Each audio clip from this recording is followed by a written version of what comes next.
Assalamualaikum warahmatullahi wabarakatuh.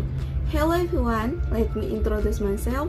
My name is Aprilia Julianti with ID study number 254111179.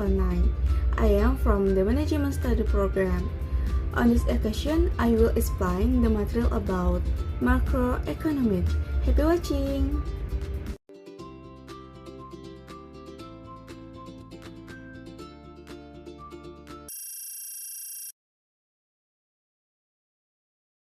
Baik, yang pertama yaitu pengertian ilmu ekonomi makro, di mana ilmu ekonomi makro adalah cabang ilmu ekonomi yang mempelajari perekonomian secara keseluruhan atau angkarakat.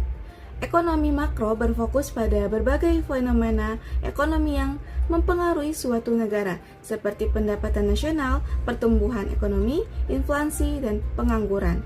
Dengan melalui ekonomi makro, kondisi perekonomian suatu negara dapat dianalisis untuk membantu pemerintah dalam mengambil kebijakan yang tepat guna mencapai stabilitas ekonomi dan kesejahteraan masyarakat. Adapun tujuan dari ekonomi makro, di mana tujuan utama ekonomi makro adalah menciptakan kondisi perekonomian yang stabil dan berkelanjutan sehingga kesejahteraan masyarakat dapat meningkat. Adapun beberapa tujuan lainnya dari ekonomi makro, diantaranya yang pertama yaitu untuk meningkatkan pertumbuhan ekonomi. Selanjutnya, yang kedua yaitu untuk mengurangi tingkat pengangguran. Yang ketiga yaitu untuk menjaga stabilitas harga. Yang keempat yaitu menciptakan pemerataan pendapatan. Dan yang terakhir yaitu untuk meningkatkan kemakmuran masyarakat. Baik, selanjutnya yaitu fungsi dari ilmu ekonomi makro, di mana ilmu ekonomi makro memiliki fungsi penting dalam memahami dan menganalisis kondisi perekonomian suatu negara. Fungsi ekonomi makro meliputi yaitu yang pertama untuk menganalisis kondisi ekonomi nasional.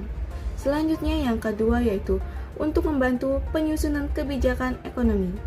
Yang ketiga yaitu untuk menjaga stabilitas perekonomian. Yang keempat yaitu untuk memprediksi permasalahan ekonomi. Dan yang terakhir yaitu untuk ilmu ekonomi makro, yang terakhir yaitu untuk mendukung pembangunan nasional. Pembahasan selanjutnya itu tentang ruang lingkup ekonomi makro, yang meliputi yang pertama yaitu ada pendapatan nasional, di mana pendapatan nasional yaitu jumlah seluruh pendapatan yang diterima masyarakat dalam suatu negara selama periode tertentu. Pendapatan nasional juga digunakan untuk mengukur tingkat kemajuan ekonomi dan kesejahteraan masyarakat. Selanjutnya yang kedua yaitu pertumbuhan ekonomi, di mana pertumbuhan ekonomi merupakan peningkatan kemampuan suatu negara dalam menghasilkan barang dan jasa dari waktu ke waktu. Pertumbuhan ekonomi yang tinggi umumnya menunjukkan kondisi ekonomi yang semakin baik.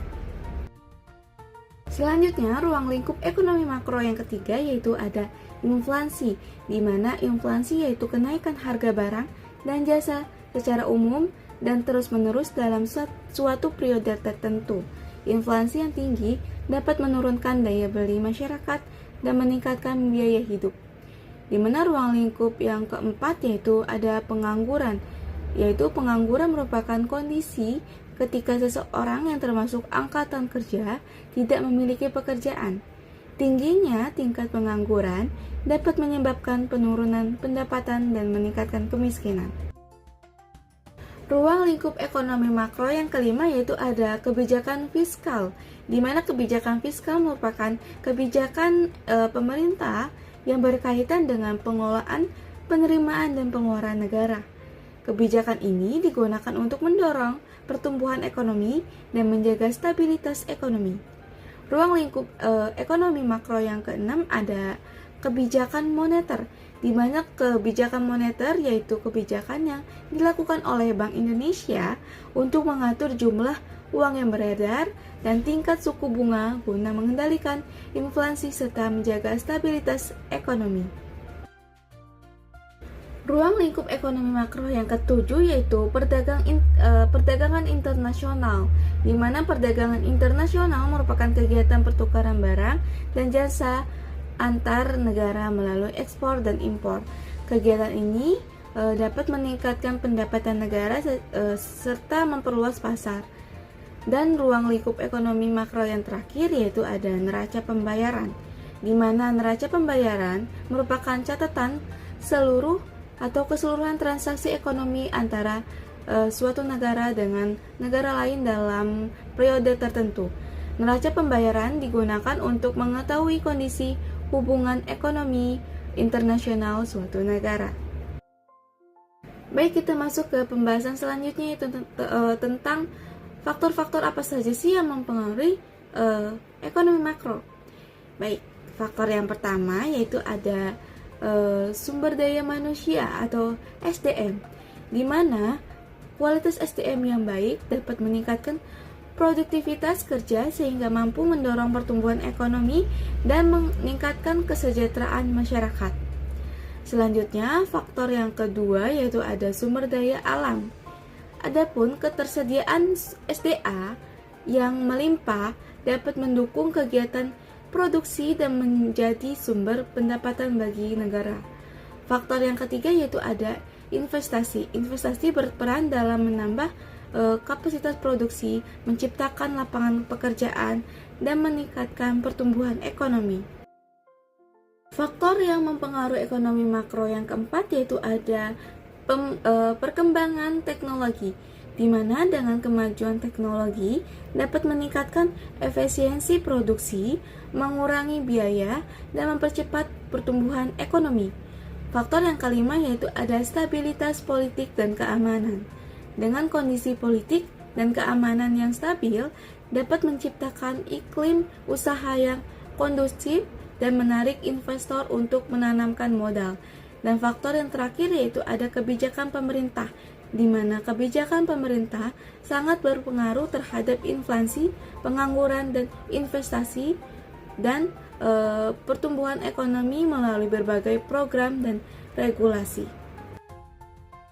Baik, kita masuk ke pembahasan selanjutnya yaitu tentang indikator ekonomi makro, di mana indikator ekonomi makro yang pertama yaitu ada pendapatan nasional, di mana menunjukkan total pendapatan yang diperoleh masyarakat dalam suatu negara. Indikator yang kedua yaitu ada produk domestik bruto atau PDB, yaitu menunjukkan nilai seluruh atau keseluruhan barang dan jasa yang diproduksi dalam suatu negara selama periode tertentu. Selanjutnya yang ketiga yaitu ada tingkat inflasi, di mana dengan menunjukkan tingkat kenaikan harga barang dan jasa secara umum. Selanjutnya yang keempat yaitu ada tingkat pengangguran, yaitu menunjukkan persentase angkatan kerja yang belum memperoleh pekerjaan. Dan indikator ekonomi makro yang terakhir yaitu ada nilai tukar mata uang, di mana ini menunjukkan nilai mata uang suatu negara dibandingkan dengan mata uang negara lain. Selanjutnya kita masuk ke peran pemerintah dalam ekonomi makro, di mana peran pemerintah memiliki peran penting dalam menjaga stabilitas ekonomi dan meningkatkan kesejahteraan masyarakat. Peran pemerintah meliputi yang pertama yaitu meningkatkan kesejahteraan masyarakat melalui program pembangunan. Selanjutnya yang kedua yaitu mendorong investasi dan kegiatan usaha. Selanjutnya peran pemerintah yang ketiga yaitu mengurangi tingkat pengangguran. Yang keempat yaitu menjaga pertumbuhan ekonomi. Dan yang terakhir yaitu mengendalikan inflasi. Permasalahan ekonomi makro. Kemiskinan merupakan kondisi di mana seseorang tidak mampu memenuhi kebutuhan dasar seperti makanan, pakaian, tempat tinggal, pendidikan, dan kesehatan. Adapun permasalahan ekonomi makro lainnya, yang pertama yaitu ada inflasi yang tinggi. Ini menyebabkan kenaikan harga barang dan jasa sehingga daya beli masyarakat menurun. Selanjutnya yang kedua yaitu ada pengangguran, merupakan kondisi di mana pengurangan pendapatan masyarakat dan dapat meningkatkan angka kemiskinan. Yang ketiga yaitu ketimpangan pendapatan. Kondisi ini dapat terjadi ketika distribusi pendapatan dalam masyarakat tidak merata. Permasalahan ekonomi makro yang terakhir yaitu ada perlambatan pertumbuhan ekonomi, kondisi ini dapat menghambat pembangunan, mengurangi investasi, dan meningkatkan pengangguran. Jadi dapat disimpulkan bahwa ilmu ekonomi makro merupakan cabang ilmu ekonomi yang mempelajari perekonomian secara keseluruhan. Ruang lingkup ekonomi makro mencakup pendapatan nasional, pertumbuhan ekonomi, inflasi, pengangguran, kebijakan fiskal, kebijakan moneter, perdagangan internasional, dan neraca pembayaran. Berbagai aspek tersebut saling berkaitan dalam menentukan kondisi ekonomi suatu negara.